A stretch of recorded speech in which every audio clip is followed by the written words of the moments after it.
Can I ask the gentleman to close the door? Thank you very much. Okay, hello everyone. Welcome or not welcome? Welcome. I assume welcome. Welcome today on my speech. My name is Wałach-Dudzic. Let me tell you about my magnificent life of a consultant, but to give this presentation some credibility, I would like to say a few words about me. So, in general, I have around 8 years of experience in Salesforce. I started as a Salesforce developer, but I pretty quickly moved to more consultant role. Right now, I work in Wałach, a PDO company where we are basically building products on AppExchange for different ISVs. I work there as a solution architect and as an engineering manager. I love knowledge sharing, I love board games. So if you want to talk about any of these topics later on, please let me know. But for now, let's talk about Salesforce consultants. So I don't know if you had a situation where when you were on the project, and the customer is not the most cooperative one. The team is failing screens and is not really bringing any value. And then your project manager tells you, you know what, I got it, we have new Salesforce consultant coming to the team. And then you are like, oh my God, this is so good, we are safe. And then you ask them, oh, can I invite this new consultant to the nearest customer workshops? And they tell you no, because when I said consultant, I meant actually administrator, and I mean they will help you with Salesforce goals. Because this is what it means for some people to be Salesforce consultant. So I wanted to start my presentation with a dictionary. What is a consultant? It has two definitions. One is one who consults another, and this is a pretty obvious part. But the other one is one who gives professional advice or services, also known as expert. And now when I hear someone saying, I am junior Salesforce consultant, what I hear, I am junior Salesforce expert, which does not make too much sense, and I would like to say that I do not basically believe in junior consultants. But we still somehow get to have senior consultants, so there needs to be the junior level somewhere, and let me talk to you all about it. So yeah, I have this general feeling that in our environment, in our ecosystem, we started using this word, but not many people think it means what it actually means.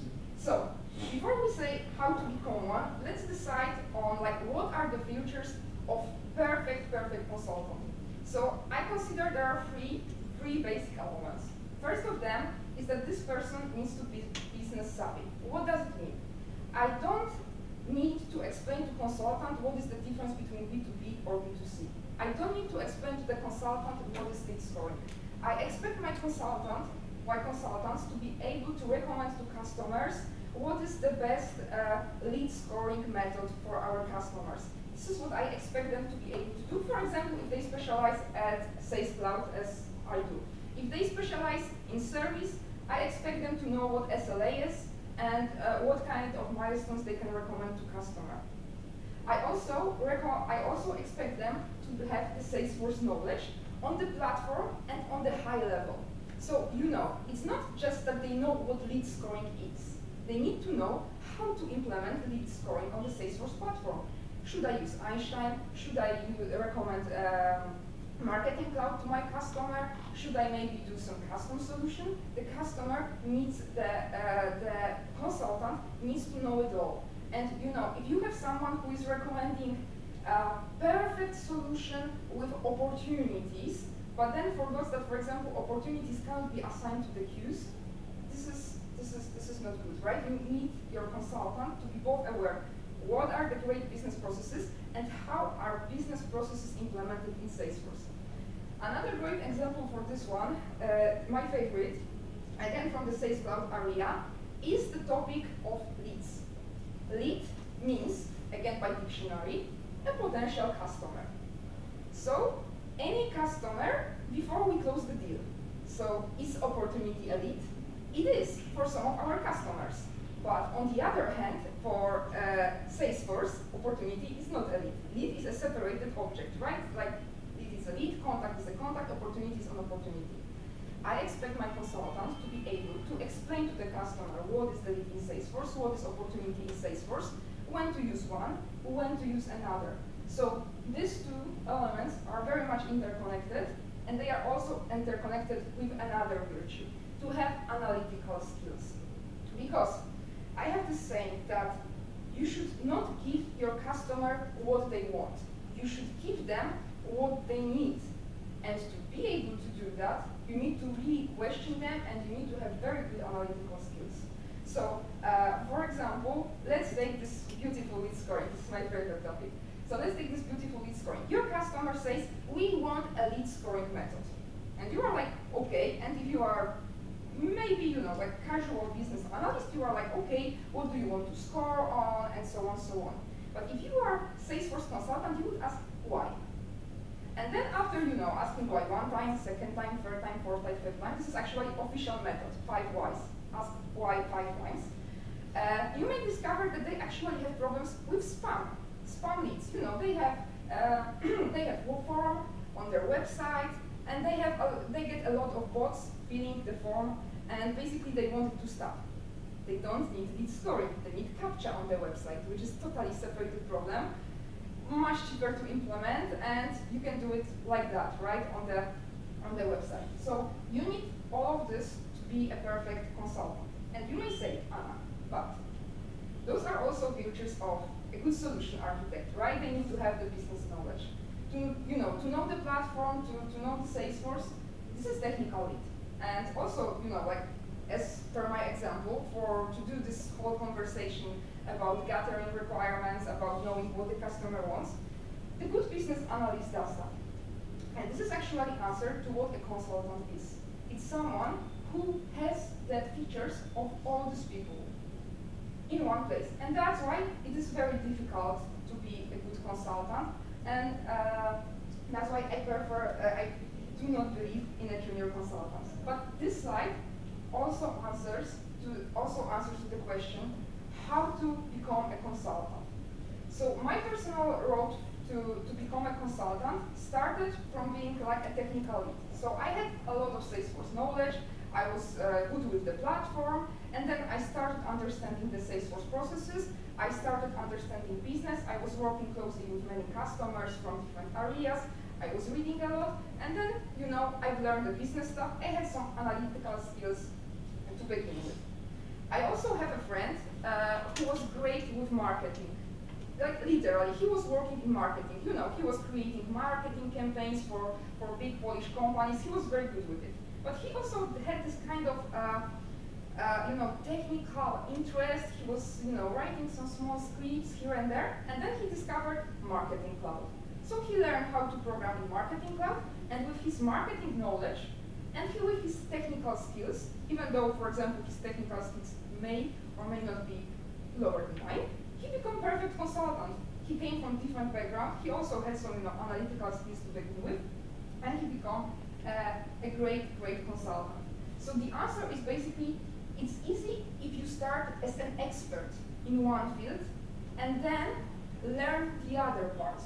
Because if you start as a person who is just starting your career in Salesforce and you don't know how business works, this is natural. You don't know how Salesforce works, this is also natural. It will be very hard for you to recommend something from your customers and learn 2 things at the one time. So if you want to start this journey, I really recommend to first focusing on one topic, for example, becoming a good administrator, right, a good app builder, or if you already have the background, or maybe, you know, if you already have the background with some of the business savvy topics, then this is also an option. So this is my answer to where do the senior consultants come from being experts in another fields. But yeah, let's imagine you are a consultant. You are already in this beautiful place where you are, you know, where everyone admires you because you are the one who tames customer. You are the one basically who tames the team. And I prepared a perfect movie from I think it's Tropic Thunder, which describes how do you feel as a consultant, right? You feel like you are a national treasure. So This is not true. This is how we all imagine to be a consultant, but this is not actually how being a consultant is. So this is more closer to this mode.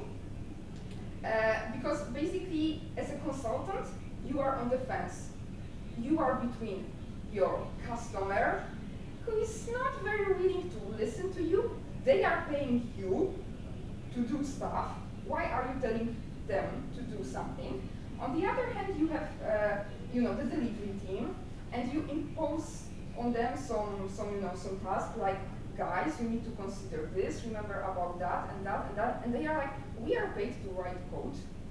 Why are you talking about all those customer problems and so on and so on? So this is really, really challenging role where it's more about survival and enjoying yourself. But if you like to fight like I do, you will find a lot of fun in being a consultant. So now, when we already know that this is not easy, let's learn a few easy tips how to survive. So first answer is get good. Like, you need to be good at that. Because your errors, your mistakes have a lot of influence. If you suggest to customer a wrong process, and as a consultant you need to be very confident, and with a lot of confidence you suggest to them this very bad process, it's kind of hard to go back. So your mistakes are very costly. We have this saying, I don't know who wrote that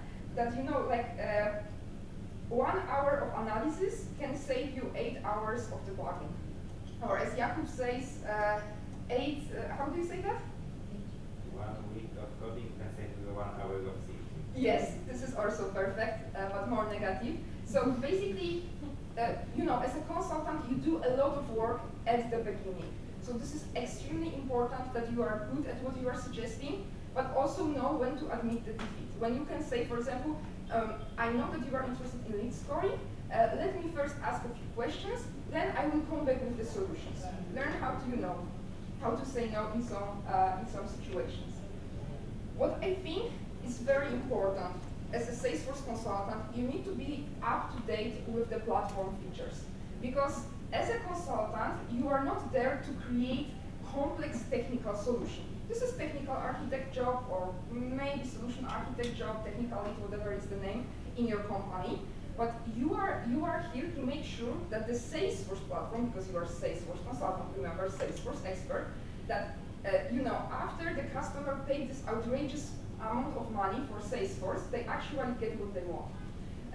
I think the perfect example for that is when we had this situation where our customer was doing B2B implementation, and basically they told us, you know what, we want to track the campaigns on an account level. We want to know when the company is engaged in the campaign. We don't really care, how many people, we just want to know that they are engaged. And I told them, you know what, I just read release notes, and like 2 release notes ago, in the new Salesforce version, you have the campaign to accounts feature. You have it there. But if I didn't know that, if I was not up to date with all those small best features that Salesforce bless us with every release notes, I would say, yes, of course we can do that. This would be like 3 or 4 days of development. We will automate this, automate that, and you are all set and done. So this is very, very important that you read these release notes. And as you could probably deduct from what I was saying, consultants usually specialize in some areas. So for example, I have the specialization in Sales Cloud. So it doesn't mean you need to read through the whole release notes, 1,000 pages. You just okay, I am Sales Cloud experience, I'm a Sales Cloud consultant. I read every single one, and I try to understand, I try to take a look at examples, I try to get some hands-on experience, to check it out, to know if I can recommend it to my customer or not. Because, for example, I can again list 100 features where it looked great in the release notes, I tried it out, and yeah, I can't recommend it to any customer. They are just not ready, or they have some limitations, and so on.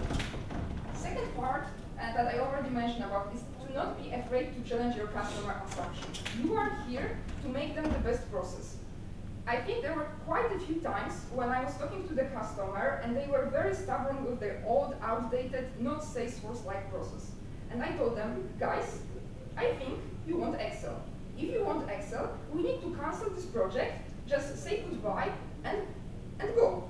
And they were like, no, we want Salesforce. I mean, if you want Salesforce, you need to update your process. Sometimes as a consultant, you need to say those harsh words. If you are good consultants, you need to know when to do that, to not actually cancel the project, but actually convince them, to do what you want them to do.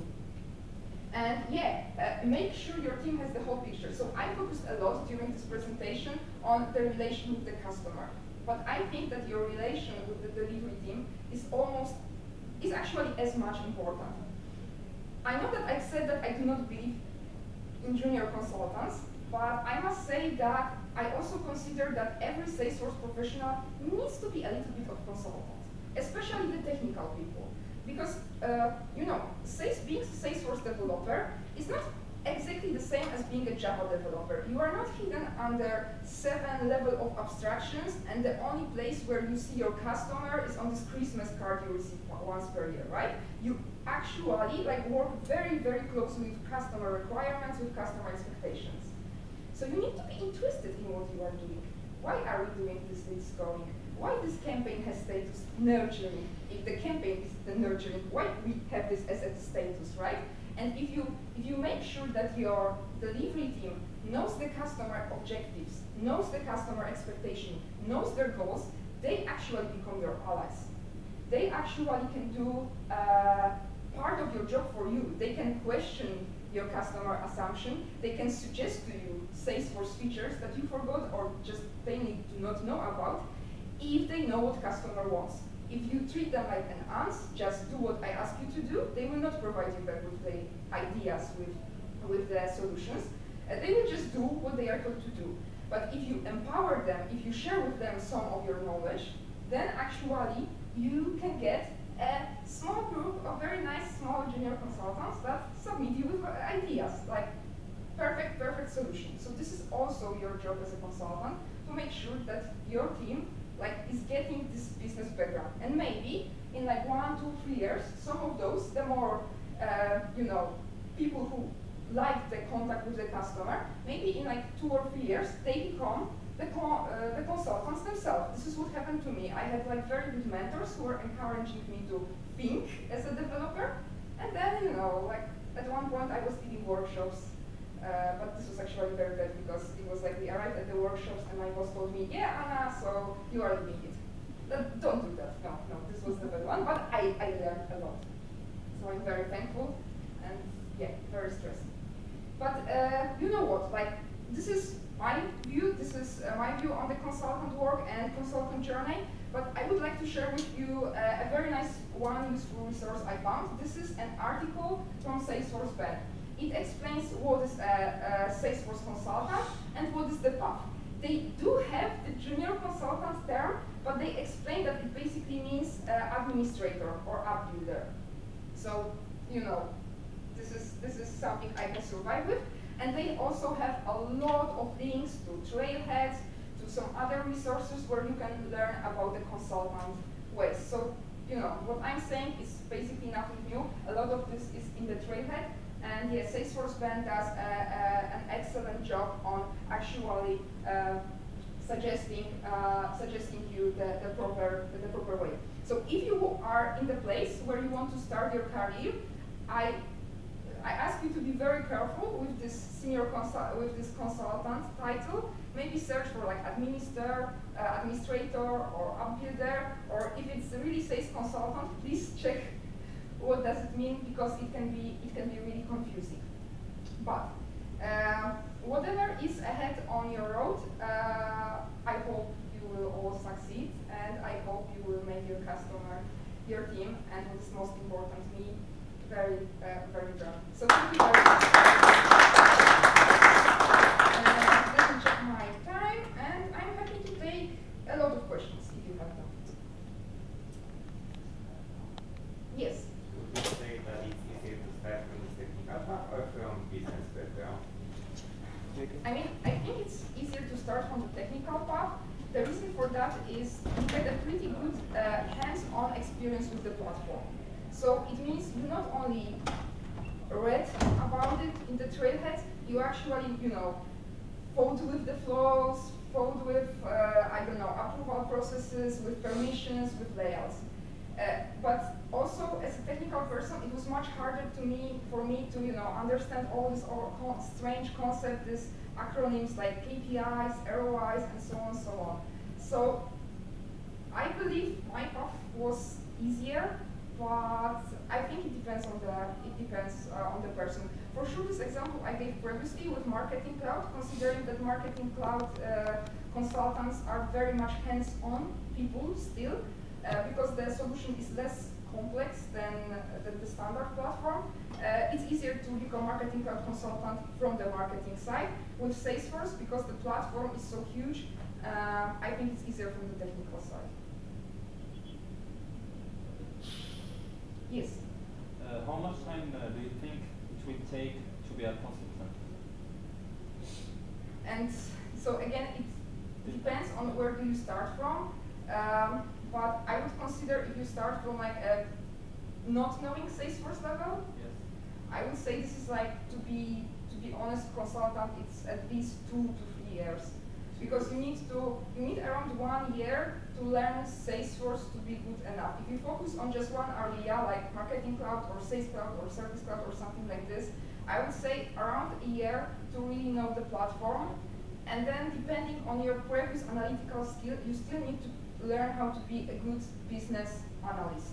So again, depending on your previous experience, you may spend like half a year or a year training. I was actually leading some academies, like training programs for Salesforce business analysts, and they were, after 3 months, there was still a lot of work ahead of them, even though we worked like every day with them.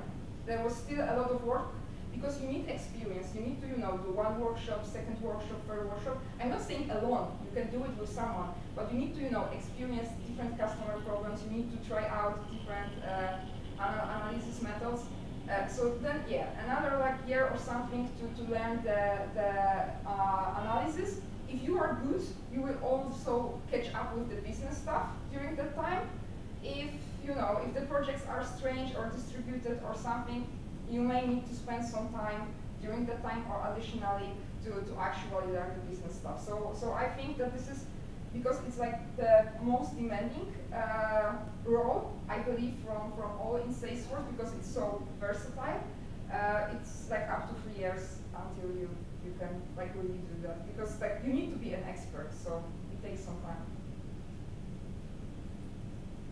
How do you set the difference between a business analyst and a consultant? Is it on the technical side or something else? So yeah, I mean, it's from the technical. I believe it's mostly from the technical side, because like technical side and the level of recommendation.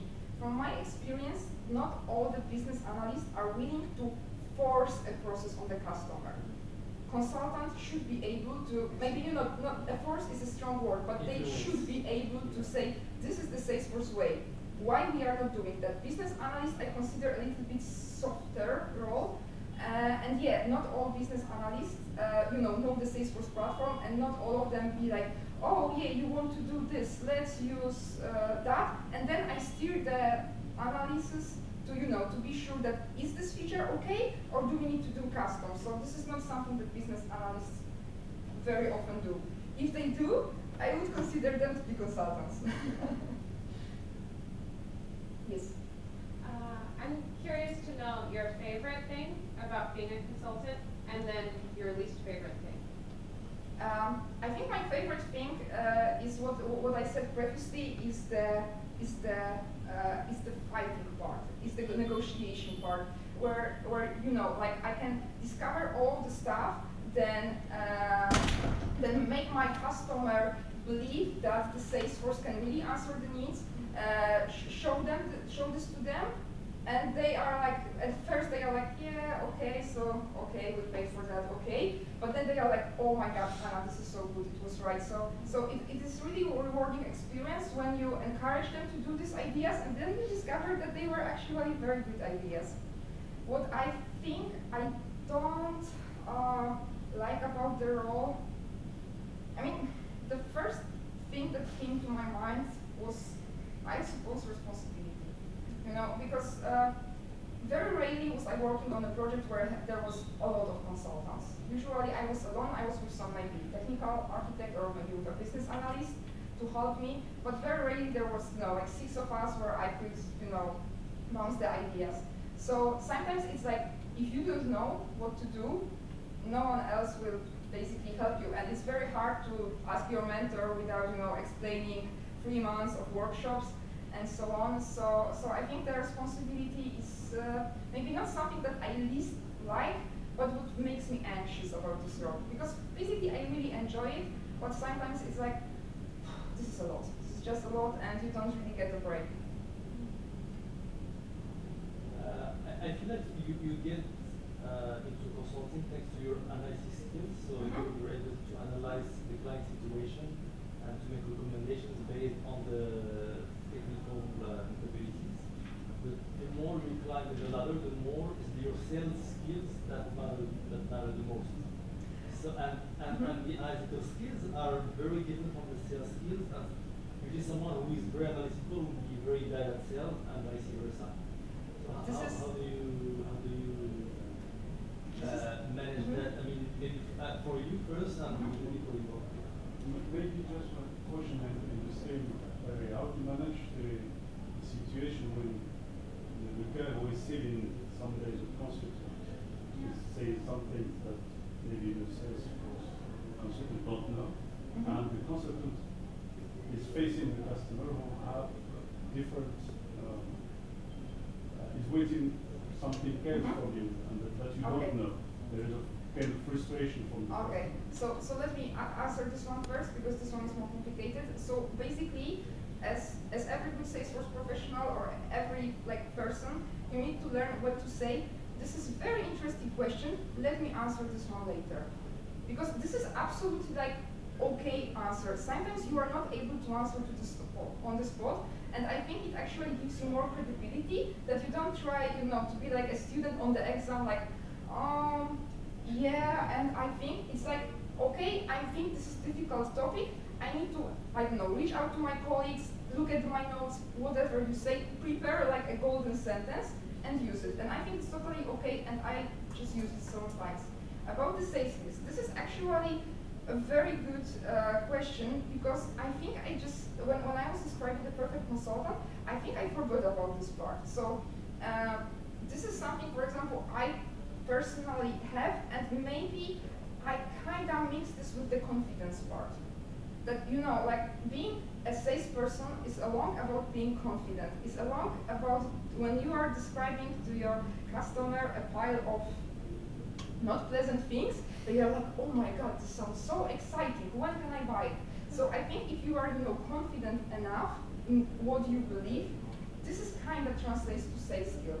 And yeah, I absolutely agree that they are very, very important. I also think that it's hard to find someone who has analytical skills and feels good with the business topics, understand the whole sales topics or service topics by heart. Because I think this is what is important as a consultant, that you don't only, can change the shortcut B2B to business, but you also understand by heart what does it mean. So I think being confident and understanding the business processes by heart will somehow relate to the sales skills. But yeah, I agree that they are important. You are a bit of a salesperson when you are consulting. Yes, the more you come, the more you become a salesperson. Because you don't manage the product directly, but you sell to other people, so that consultants and you are the ones managing the product. Yeah, but you sell to your consultants and to your customers the vision of Salesforce that